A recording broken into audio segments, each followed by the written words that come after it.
A hungry stranger knocked at the diner. No one knew he once saved thousands. The rain had been falling for hours, soaking the quiet little town of Maplewood. Streetlights flickered on and off, and the cold wind blew leaves across the empty road.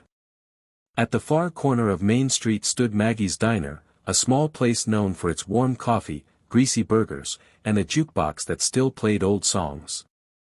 That night, Maggie was about to close. The chairs were stacked, the lights dimmed, and the smell of fried onions lingered in the air. She sighed, wiping down the last table, when suddenly. Knock. Knock. Knock. Someone was at the glass door. She turned and saw him, a man in his late 50s, maybe older, drenched in rain. His clothes were torn, boots muddy, beard unshaven. His eyes looked tired, no, broken. He didn't look like trouble, he looked like someone who hadn't eaten in days. Maggie hesitated, her hand on the lock. But then, through the glass, she heard him whisper, almost pleading. "Ma'am, please. I'm hungry. Just a bite." Her heart ached. Business had been bad lately, and giving out free meals wasn't something she could afford. Still, something in his voice felt different.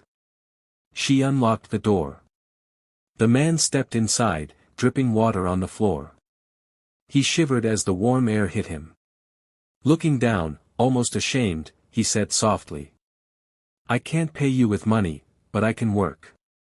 Clean. Fix something. Anything. Just a plate of food, please." Maggie studied him. He didn't seem like a drunk, or a thief. More like a man who had been running from something, or maybe life itself. She sighed, then said. "Sit. I'll get you some soup."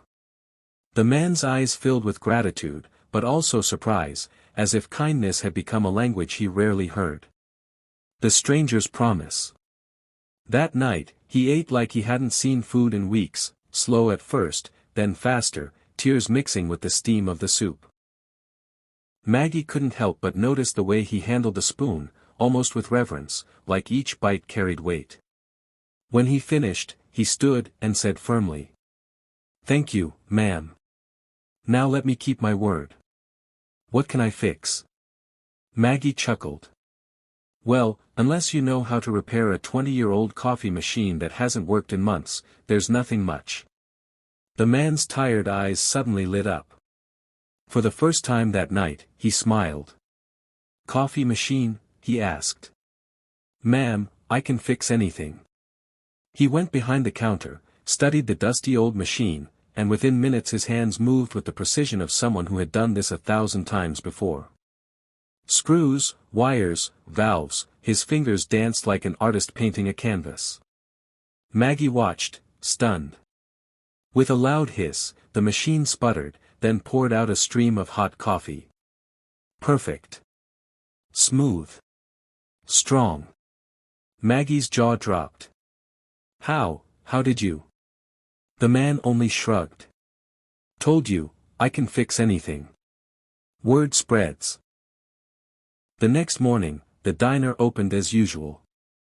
Maggie told her customers about the stranger who had fixed the machine. Some laughed. Others shook their heads. But by noon, when the jukebox broke down, the man quietly stood, walked over, and in less than 10 minutes had it playing again. Old songs filled the diner, and the customers cheered. That was the moment people started whispering. "Who is he? Where did he come from? Looks like a drifter, but nobody fixes things like that." The stranger didn't offer much. His name, he said, was Daniel. He never asked for money, only food. In return, he cleaned tables, repaired broken chairs, replaced light bulbs, and even fixed the old heater that hadn't worked in years. Day by day, the diner felt warmer, not just because of the repairs, but because Daniel brought life back into it. People came not just for food, but to see him. Still, no one knew his story. The truth emerges. One afternoon, a young man entered the diner carrying a broken radio. He had heard rumors about the fixer who worked for food. "Sir, could you take a look at this? It belonged to my father." Daniel's eyes softened. He held the radio gently, almost like it was alive. Within minutes, it was working again. The young man stared. "How do you do that?" Daniel hesitated, then spoke for the first time about his past. "I used to be an engineer, long ago. Worked on machines bigger than this whole town. I trained people, built systems, kept things alive." He looked down, his voice breaking. "But I lost everything, family, home, even myself. War took it all. I walked away, never looked back. Been walking ever since." The diner fell silent. People listened, stunned.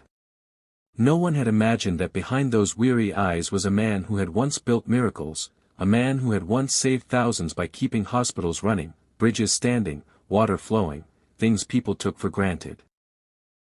He had given everything, and in the end, had been left with nothing. The town's choice. After that day, everything changed. People began bringing Daniel old appliances, broken tractors, rusted bicycles. He fixed them all. Not for money. Not for praise. Only for a meal, and sometimes just a smile. But in return, Maplewood began to change too. The diner flourished again. Families returned, the jukebox sang, and the smell of fresh coffee filled the air. Farmers who once struggled now had working machines. Children rode repaired bikes through the streets. The whole town, in some way, owed their renewed hope to one hungry stranger. The climax. One stormy night, disaster struck. The old dam outside Maplewood cracked under the pressure of rising water. Panic spread. If it collapsed, the town would be washed away. People rushed to evacuate, but Daniel stood still, staring at the dam. His old fire returned. "I know this system," he whispered. "I designed one just like it, years ago."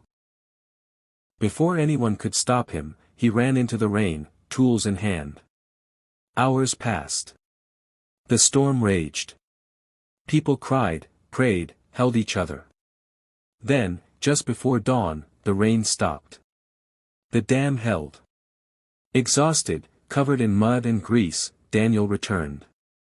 His hands were bleeding, but his eyes were calm. "The town is safe," he said simply. And then he collapsed. The ending. Daniel spent weeks in the hospital, recovering.